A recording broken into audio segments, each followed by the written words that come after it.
Hi, everyone, and welcome back to MissTrial. I am Kathleen Rice, and I am here with the unstoppable Danya Perry. Our incredible co-host, Karen Friedman Agnifilo, won't be joining us this week. But Danya, just wanted to check in and see how your Thanksgiving was. I know you were with your kids. How was it? It was so nice. It was so relaxing. Yeah, I'd hoped to see you, but I I know you know want we never got, once you but get involved in family, it's very difficult to do anything else, right? yeah. So it was just me and the kids and the dog, and we did they're all teenagers, but it was like the first time in a while that we actually just had like time to sit. We weren't trying to be too ambitious, but we went for hikes and we cooked and we played board games, and it was really chill and really awesome.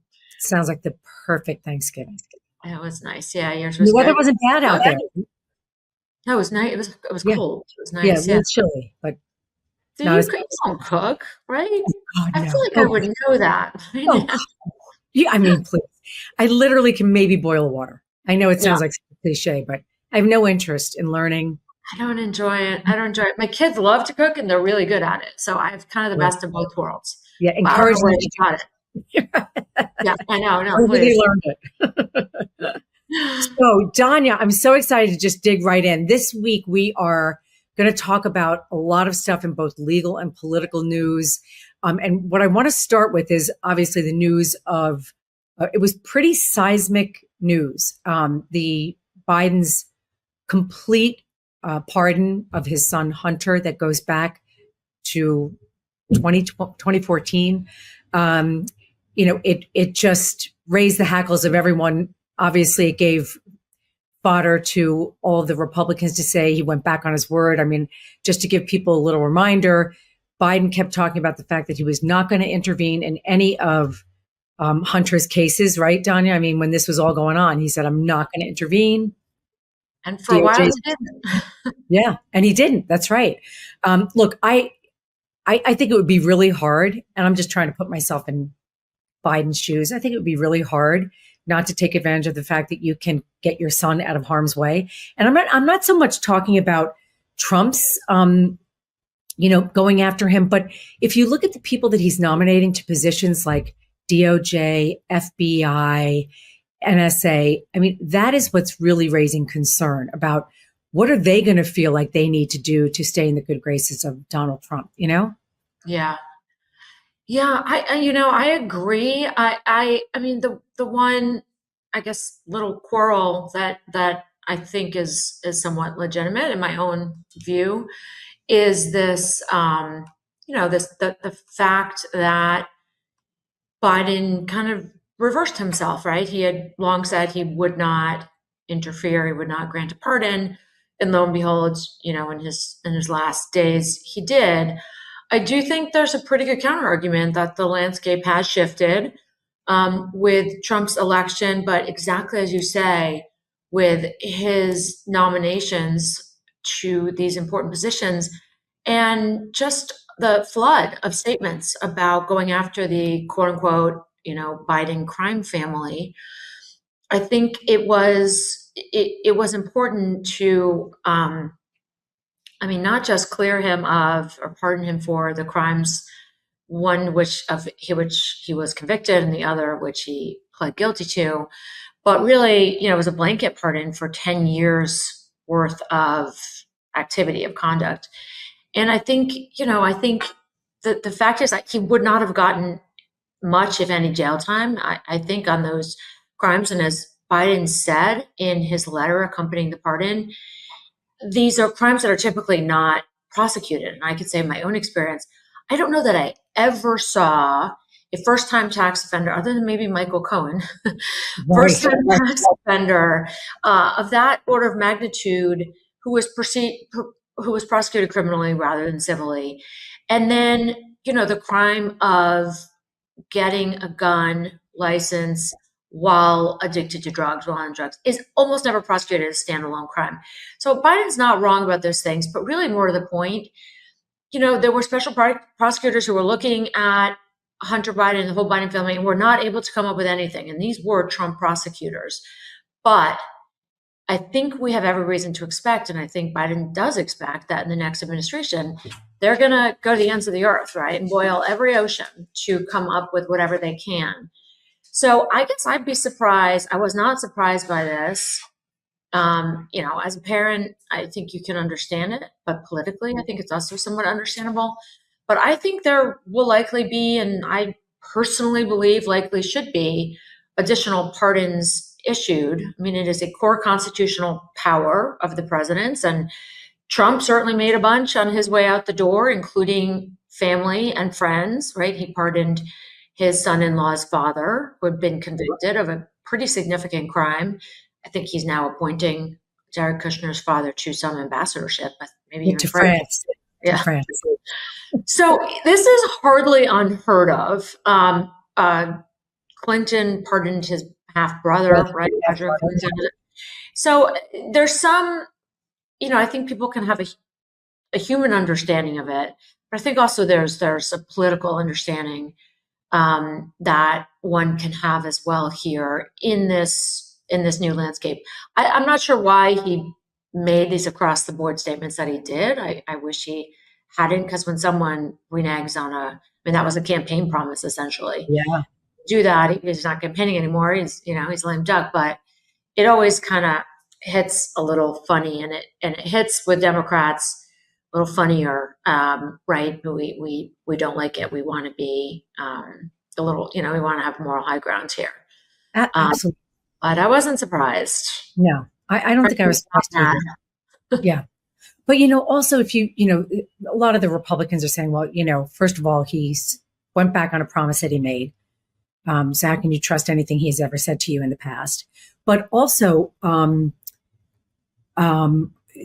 whole concept of, yes, Hunter was convicted in both of those cases, but he had yet to be sentenced. Charles Kushner, Jared Kushner's father, had been convicted and sentenced, did his time, and was pardoned after everything had been over. And so he didn't really pay any price, I think, is part of the problem here. And the fact that he took it back to 3 months before he got on the Burisma board, obviously protecting him from them going back into that whole investigation, which didn't turn up anything regarding the Biden crime family. But, I think that a lot of Democrats have felt it incumbent upon them to, first of all, be offended, rightly so, but also to come out against it and say it just went too far. And this kind of is a great segue, Danya, into the lawyers for Donald Trump in the hush money case in New York, making a motion to dismiss that case outright, not to just put it on hold until he's not president any longer, but to dismiss it outright. And they use some of the language that Joe Biden used to justify his pardon of Hunter. So talk about, tell our listeners about what that motion is, when it's likely to be decided on, and the irony of them quoting some of the language that was in the the statement on the pardon of Hunter Biden. Yeah, that was rich. So this was a 69-page, I would call it pretty rambling and repetitive brief, both internally repetitive and repetitive of arguments that have been made truly at this point countless times.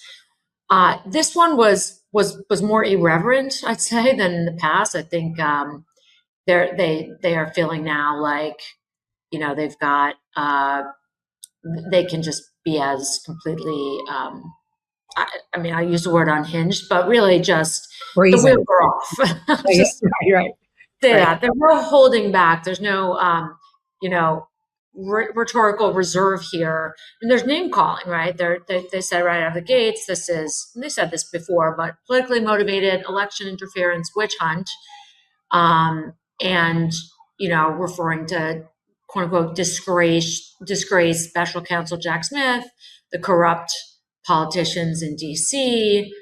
They talk about Bragg, on and on and on, his failure to protect the city from violent crime, talk about how he's unfairly targeted Trump. They go back, to Justice Merchan, the person who will be deciding the motion. They accused him of impropriety, conflicts of interest. once again dredge up his daughter and her work with the Harris campaign, adult daughter who had nothing to do with the case, his imposition of the gag order. So a lot of the same thing. They talk about selective prosecution, prejudice to the jury pool, trial misconduct, all of these things. But they do begin on this note, right, where they're talking about Hunter Biden and the pardon, and how, if he's going to be pardoned, how therefore can Trump, this prosecution be allowed to go. And they try and turn Biden's words, on their head. And in his statement, Biden had argued that, quote, raw politics has infected this process and it led to a miscarriage of justice. So they're saying that this is a condemnation by President Biden of his own district, of his own Department of Justice. And so this is the same DOJ that oversaw the various Trump prosecutions, and they somehow try and connect DOJ prosecutions to the DA prosecution. There's one prosecutor who had been at DOJ, but there's no evidence that there's any spillover. So that's exactly how they started. They used that as an opportunity to kind of say, like, if that, then this, that if he's going to be pardoned, then Judge Merchan, you cannot allow this case to proceed. But, the argument doesn't really hold together. This case is different than other cases because the prosecution is complete. We've talked on the show about, last week we talked about special counsel Jack Smith moving for the dismissal of the January 6th case because there is binding precedent from the Office of Legal Counsel that says that a sitting president cannot be prosecuted during the term of his presidency. And so Trump's lawyers in the Merchan filing to try and get the DA's case removed, dismissed, constantly dredge this up and try and use that as an argument. But I think it's misguided. I think the immunity that the OLC decisions point to and that Jack Smith pointed to is inapplicable here. We're not worried about a prosecution during a presidency. That has happened. And so all those arguments really don't. That is an important distinction, Danya, right? I mean, this case is, other than the sentencing, the case is for all intent and the appeal process. The case is over. It would only involve a sentencing, whatever that would be. So, like, how do they make that comparison? I mean, that really is apples to oranges. Yeah, and they do not take that on. They do not say, well, look, this is. I mean, we can count on the DA's office, I think, to do that when they respond next week. Right. But the burdens that the Office of Legal Counsel have pointed to, potential incarceration, stigma, diversion of attention, all of those things don't apply if the case is simply delayed, just simply put on ice during the term of the presidency. And they just don't wrangle with that distinction at all. And I don't think it will be lost. I mean, it shouldn't be lost on Merchan. Now, he may decide to, dismiss the case and vacate the jury verdict anyway, but I don't think that's, such a strong case. I mean, the Supreme Court has never weighed in on this, right? Jack Smith was bound by those OLC opinions. They're binding on the Department of Justice, but the Supreme Court actually has not weighed in on this question. They've just never had occasion to. They did weigh in on a question of whether a civil case can continue against a president during the term of their presidency. And this is during the Clinton term with the Paula Jones sexual assault lawsuit. Right. And they said, yeah, you know what? That's not really so distracting. The president does not have to show up. I mean, this is the reasoning really is it's just not such a burden, right? There's lawyers and they don't have to show up in court, and they can work with scheduling to make sure it's not when foreign dignitaries are visiting, whatever, it's not. And I think that logic applies to a prosecution that is basically done the president would have to show up, potentially, if it's not completely put on ice, for an appeal argument if he wants to, but he's not required to. So let's see. I think it'll be interesting to see how Bragg's office takes that on and responds to it, and then, of course, what Mershon does with it. Absolutely. So, Danya, let's before we continue, let's take a quick ad break for our pro-democracy sponsors. You heard about senolytics yet? It's a class of ingredients discovered less than 10 years ago, and they're being called the biggest discovery of our time for promoting healthy aging and enhancing your physical prime. So my life goals in my career and beyond require productivity, as you can imagine. But let's be honest, the aging process is not our friend. And when it comes to having the energy that I need to do all the things that I'm doing and productivity, I use Qualia Senolytics. So if someone would have told me that there was a science-backed ingredient that could help me feel 15 years younger in a matter of months, I wouldn't have believed it. But then I tried Qualia Senolytic. And now as we age, those zombie cells, they're called, or senescent cells that our body accumulates, they're sort of worthless, and they accumulate and cause aging, and they're sort of old, worn out cells, and they cause these symptoms of aging like aches and discomfort, slow workout recoveries, sluggish mental and physical energy. And it's like this weird, middle-aged feeling, whatever you want to call it. So it's almost like pruning a tree, the dead leaves off a plant. Qualia Senolytic removes those worn out cells, those senescent cells, to allow for the rest of your cells to thrive in your body. And you just have to do it 2 days a month. The first time I read that, I thought, is that a typo? But it's really just 2 days a month. So this formula is non-GMO, vegan, gluten-free, and the ingredients are meant to complement one another, factoring in the combined effect of all the ingredients together. There's a 100-day money-back guarantee. It's clinically tested 2-day rejuvenation regimen, and it might hold the key to unlocking your cellular health and revitalizing aging tissues throughout your body. And I really highly recommend that you give it a try. Since I started using Qualia Senolytic, I've had higher energy levels. I feel much younger, and I feel much more productive, enthusiastic, and my brain just feels more sharp, and I have less aches and pains. So resist aging at the cellular level like I do. Try Qualia Senolytic. Go to qualialife.com/MissTrial for up to 50% off, and use code MissTrial at checkout for an additional 15% off. For your convenience, Qualia Senolytic is also available at select GNC locations near you. That's QUALIA life.com/MissTrial for an extra 15% off. Thanks to Qualia for sponsoring today's episode. Is your skin feeling drier than normal? I know mine sure is this time of year. It turns out there's a scientific reason for that. It's something that our sponsor today, OneSkin, which is the first company to target skin aging at the cellular level, they know all about this. Your skin barrier, the outermost layer of your skin, gets compromised during the winter due to things like colder temperatures and lower humidity. The difference between OneSkin's products and others on the market is that OneSkin is formulated with their proprietary OS1 peptide. This is a peptide that the 4 founders, who are all skin longevity scientists, by the way, they developed after testing 900 other ingredients, and it's scientifically proven to switch off the aging dysfunctional cells that cause collagen breakdown and compromise the skin's barrier.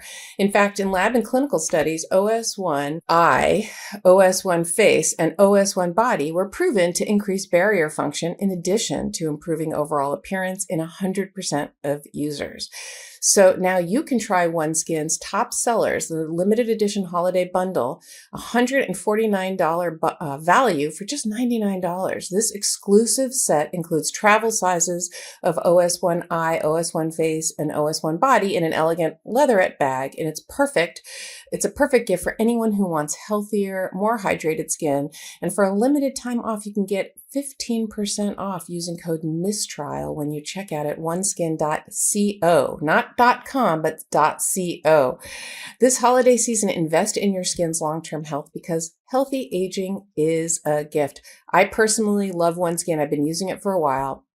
And people have noticed that I look younger than my age, which is 58, and that I look younger than I used to look in the past. And I credit that to the addition of OneSkin to my skin routine.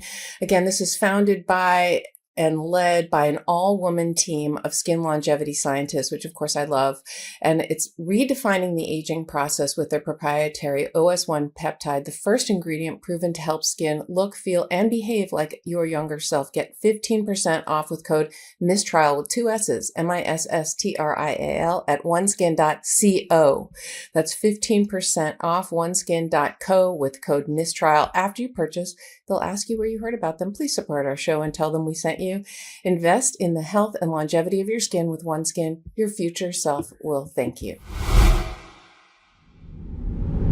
And we are back. Just want to, again, from both Danya and Karen and me, thank our sponsors so much for being supporters of pro-democracy and content like we put out here on the Midas network. And we want to thank you for sticking with us. And we just want to get right back into, Donna, one final point on the hush money case.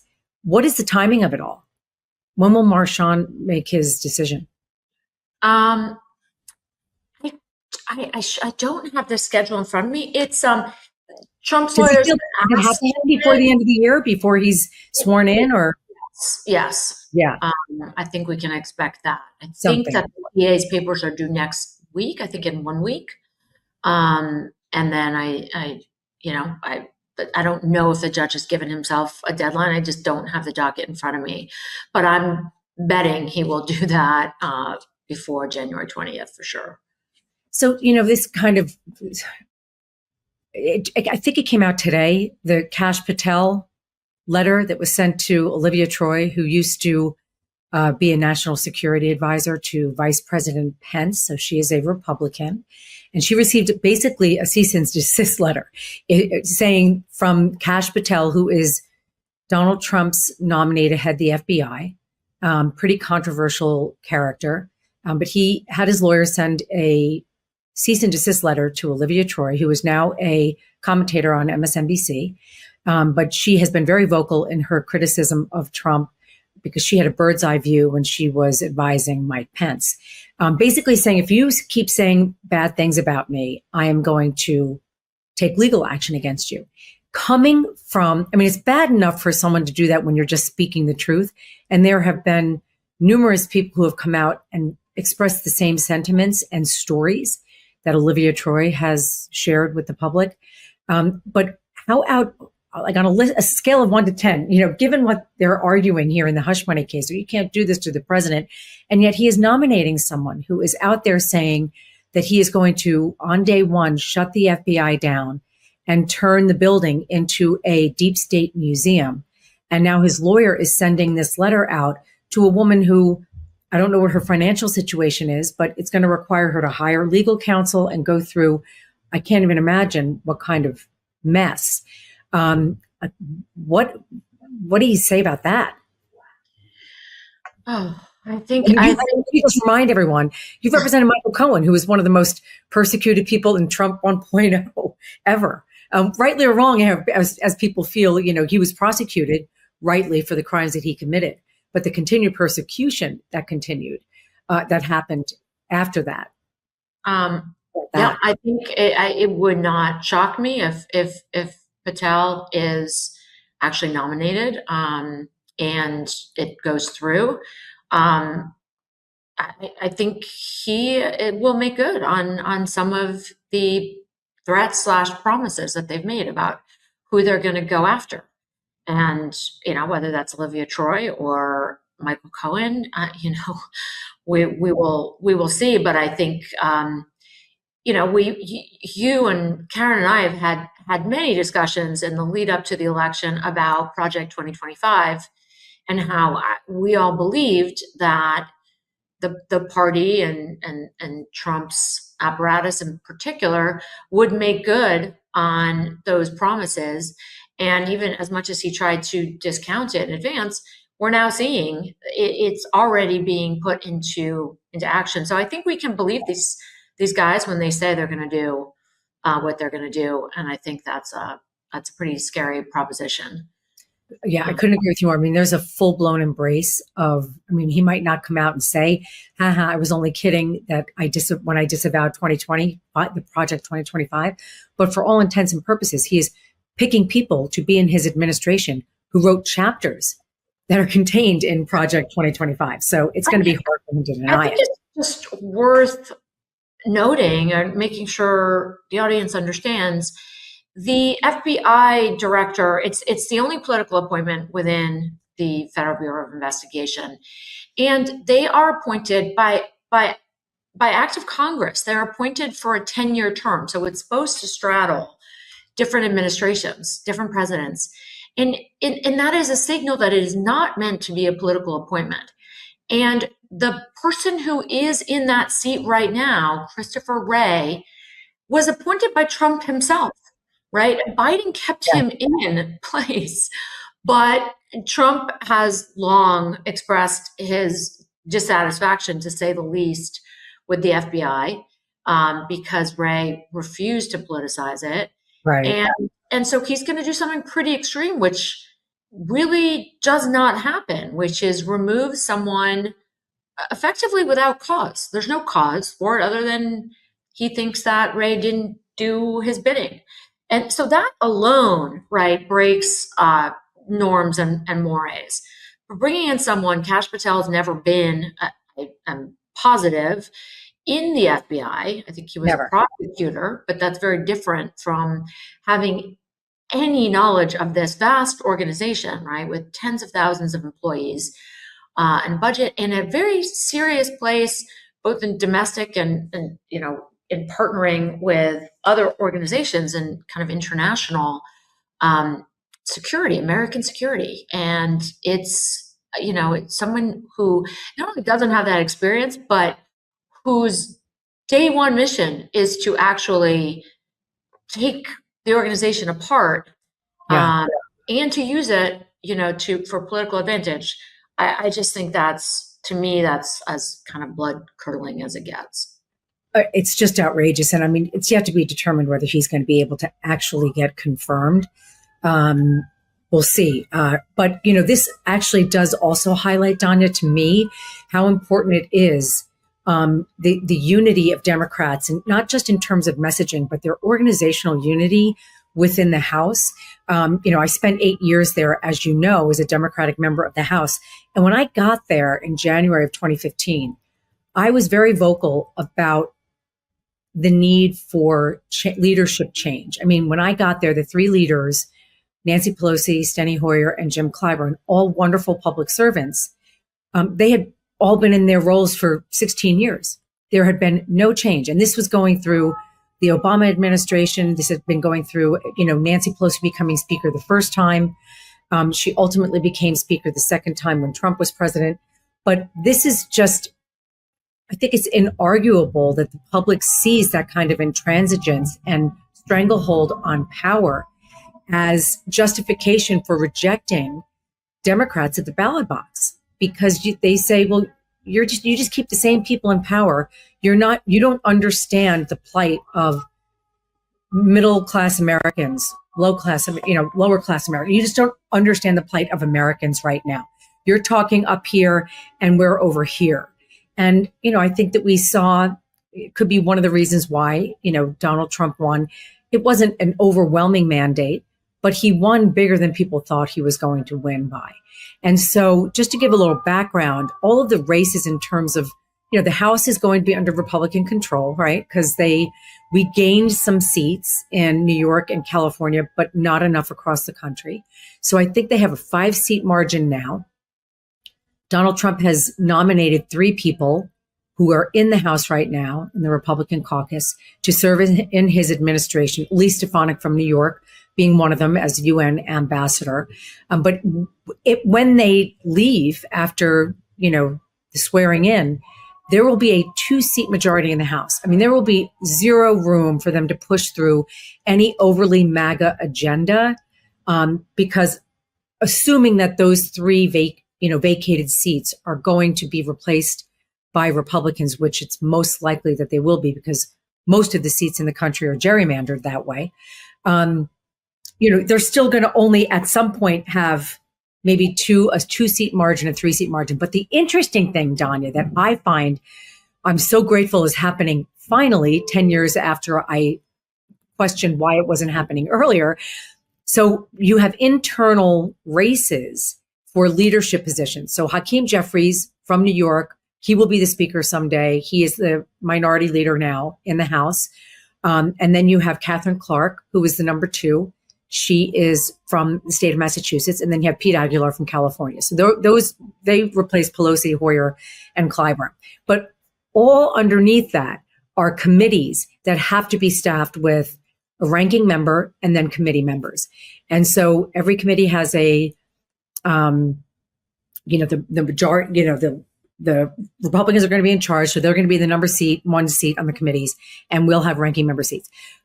So there are a number of races, interestingly, where people who have been in positions of leadership on committees, I'll use Jerry Nadler as an example. He has been on the Judiciary Committee for, I don't know how many, literally, I think it's almost 20 years. He has been at the top of either being a ranking member or the leader on that.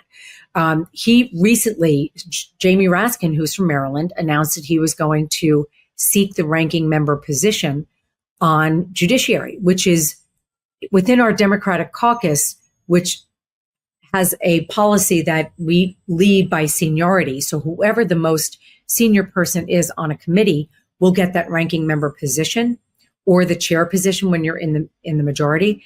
This is unheard of for someone to challenge someone with more seniority, but it's happening over and over again. So Jerry Nadler was being challenged by Jamie Raskin. He chose, Jerry Nadler, to say, you know what, I'm not going to run. I'm going to step down. Now, I don't know if Jamie Raskin is going to become the ranking member or if other people are going to get in the race, but his announcing that he wanted that position got Jerry Nadler out of the position. You have the House Natural Resources Committee, Rahul Grijalva, who is a longtime member from Arizona. He is being challenged by Jared Huffman, who is a Democrat from California. I don't know if he has stepped down yet and said he's not going to go. I think he decided not to seek. He is one that decided not to seek the ranking member position. So that is going to be a race there too, with a younger generation. And then you have the House Agricultural Committee that has been, led by David Scott, who's a Democrat from Georgia, current ranking member.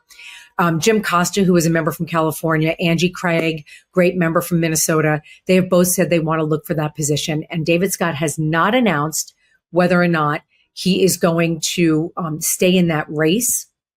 But what we're seeing, and this makes me happy, Danya, that we are seeing some movement in the Democratic caucus. They finally, it's like a 2x4. They finally got it, 2x4 up the head. That we have lost our demographic. In every demographic that we usually our voters fall into, we lost a large number of voters to Donald Trump in this past November.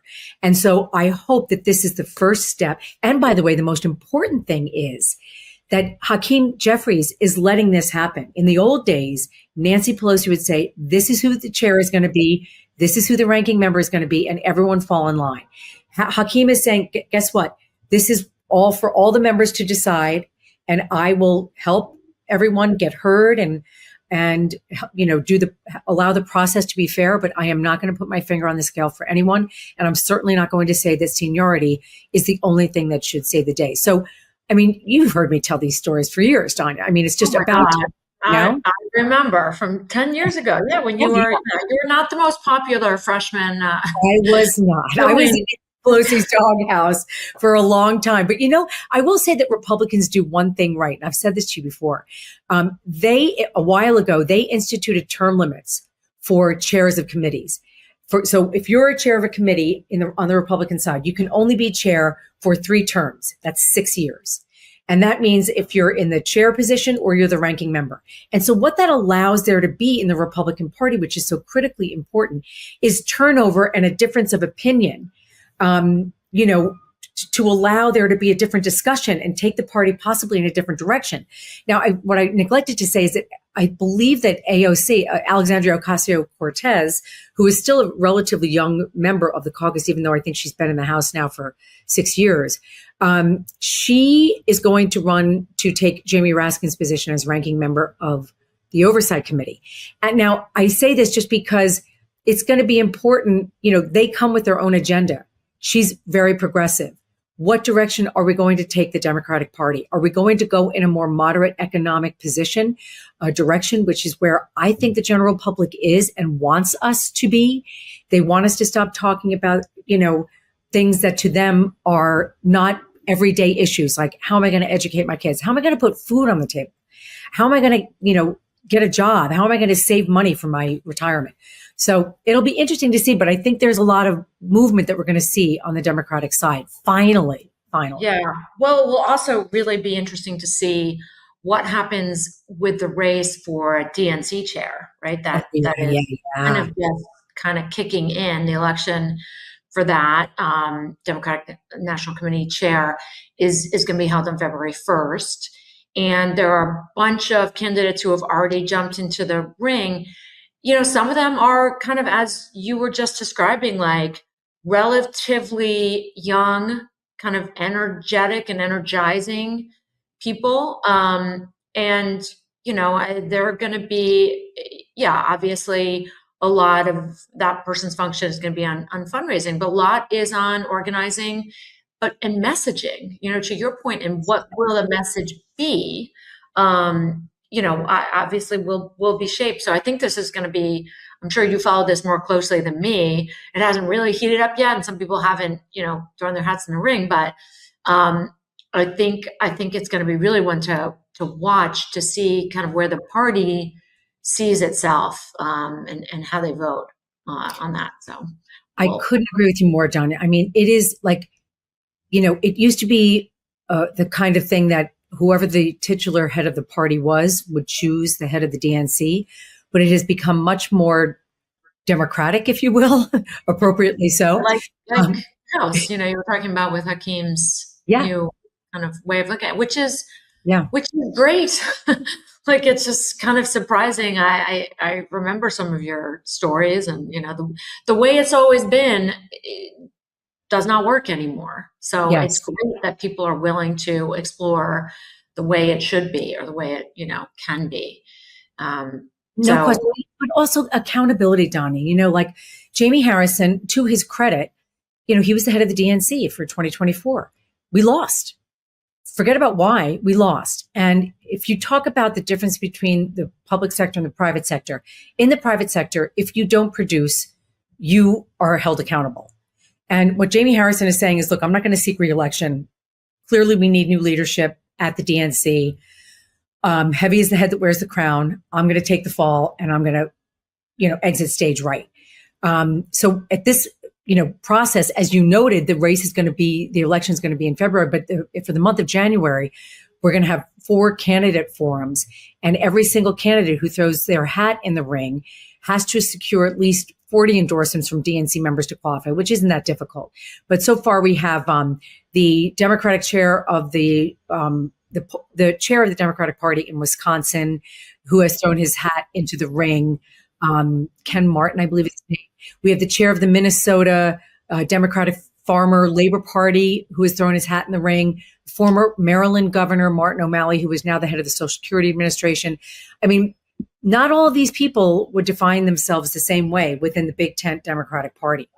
Wait, isn't Ben Wickler the chair of the Wisconsin? I'm sorry. Yes, Ben. Yes, Ben. Yeah. That's right. And has he officially declared? I might be a little behind. Well, so I might have a little birdie might have whispered that in my ear, and that might also be my internal wish, Danya, because, I have been trying to look around the country to see where state Democratic parties are getting it right.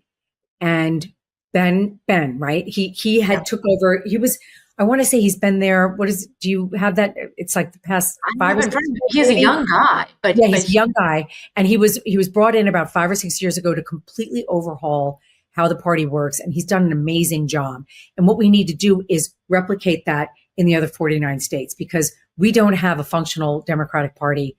I hate to say this to my good friend Jay Jacobs, but we need to rebuild the Democratic Party here in New York, which is becoming bluer and redder and redder for a blue state. And the only way that you can do that is by having a really robust Democratic Party that doesn't just serve the governor. That's the way it's always worked, whether you're the Republican Party or the Democratic Party. So, I mean, those are the 4 or 3 people, I think. Or there's also a state senator from New York whose name is escaping me right now, who's going to throw their hat in the ring. Look, I'd like to see there to be 20 people in the race. I'd like there to be a full vetting of, where you would think the Democratic Party, should go. And I mean, let's see. But you know what we have to do? You know what it's time for, Danya? We're going to take another quick ad break for our pro-democracy sponsors. Did you know that 4 companies control over 80% of the U.S. meat industry, and China now controls the largest portion of U.S. pork? These companies use mobster-like tactics to crush American family farms, and they put all sorts of additives into our food, and Americans are stuck with this sketchy meat option. So what can we do about it? Let me tell you about a company that's sponsoring MissTrial, which we absolutely love. They're called Moink, and they have come up swinging on behalf of American family farms. So the business is simple. Moink's meat comes from animals raised outdoors, where a pig is free to be a pig, and their farmers are given an honest day's pay for an honest day's work, and they deliver meat straight to your doorstep at prices you can actually afford. Born, raised, and harvested right here in the United States of America. Support American family farms and join the Moink movement today at moinkbox.com/misstrial right now, and you can get free wings for life. That's kind of amazing. They're the best wings you'll ever taste for free, but for a limited time. Spelled MOINK box.com/mistrial, MISS, 2 S's trial. That's moinkbox.com/mistrial. And absolutely support this amazing sponsor. We love them. I love a great deal as much as anybody else, but I'm not going to crawl through a bed of hot coals just to save a few bucks. It's been easy, no hoops, no BS. So when Mint Mobile said it was easy to get wireless for $15 a month with the purchase of a 3-month plan, I called them on it. Turns out it really is that easy to get wireless for $15 a month. The longest part of the process was the time I spent on hold waiting to break up with my old provider. True story, actually. To get started, go to mintmobile.com/mistrial. There you'll see that right now, all 3-month plans are only $15 a month, including the unlimited plan. All plans come with high-speed data and unlimited talk and text delivered on the nation's largest 5G network. You can use your own phone with any Mint Mobile plan and bring your phone number along with all your existing contacts. Find out how easy it is to switch to Mint Mobile and get 3 months of premium wireless service for $15 a month. To get this new customer offer and your new 3-month premium wireless plan for just $15 a month, go to mintmobile.com/mistrial, MISSTRIAL. That's mintmobile.com/mistrial. Cut your wireless bill to $15 a month at mintmobile.com/mistrial. $45 upfront payment is required, by the way, which is equivalent to $15 a month. New customers on first 3-month plan only, speed slower than 40 gigabytes on unlimited plan. Additional taxes, fees, and restrictions apply. And we are back. Thank you so much again to our sponsors, and thank you for sticking with us. Danya, one thing I want to talk about before we leave each other is the case that was argued before the Supreme Court. Can you talk to our, their case on transgender healthcare? How do you think that argument went? What do you think is going to happen there? Yeah, so that case had to do with Tennessee Senate Bill 1, which prohibits all medical treatments that were intended to allow, quote, a minor to identify with or live as a purported identity inconsistent with minor sex, or to treat purported discomfort or distress from a discordance between the minor sex and asserted identity. And so that's Tennessee saying that kids who are transgender, right, who have, gender or body dysphoria, who feel that they were born into the wrong body. I mean, there's a million different ways, that it can, it can be felt, but at the end of the day, Tennessee says, no, you're a minor, you may not be medically treated. And the Biden administration brought an equal protection claim against it, saying that Tennessee could have been Texas. Tennessee discriminates. Sorry, my dog just walked in. That was discrimination on the basis of sex. Tennessee's counter argument is that it was exercising its power to regulate the practice of medicine across the board and was not distinguishing on the basis of sex. And, sometimes reading into the questions of justices can be like reading tea leaves. But here I think it was pretty clear that the Supreme Court is poised to rule in favor of Tennessee. The questioning and the comments from most of the conservative justices really was along these lines and was skeptical with the challenge.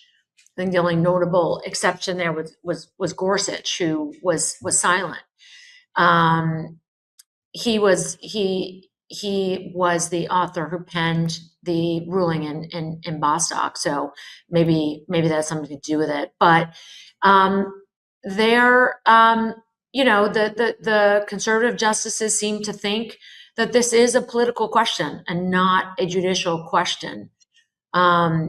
Where they framed it as strong policy considerations on both sides.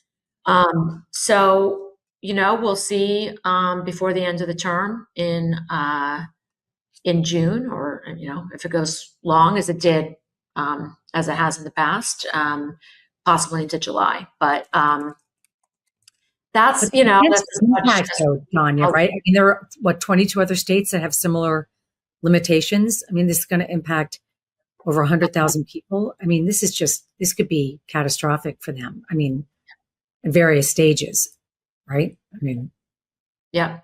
So we'll see. I think Gorsuch is just the only kind of open question, and that I referred to the Bostock case, which was decided in the 2020 term, where the Supreme Court, with Gorsuch issuing the decision, ruled that an employer who fires a person simply for being gay or transgender violates the law, violates Title VII. So I think there would be enough votes to in favor of this Tennessee law, even without Gorsuch. But to me, that's the only kind of open question. The rest seems pretty clear on its face. So that's our only. So we'll just have to keep our eye on that and see what happens there. Next week we will be back where we always are with our great sponsors and with our great friend Friedman Agnifilo back with us. Danya, thank you so much. It was great to see you. Yeah. And as always, and I will see you. Well, I'll see you next week, and I'll talk to you beforehand. Okay. All right. Bye, everyone. Love this video? Make sure you stay up to date on the latest breaking news and all things Midas by signing up to the Midas Touch newsletter at MidasTouch.com/newsletter.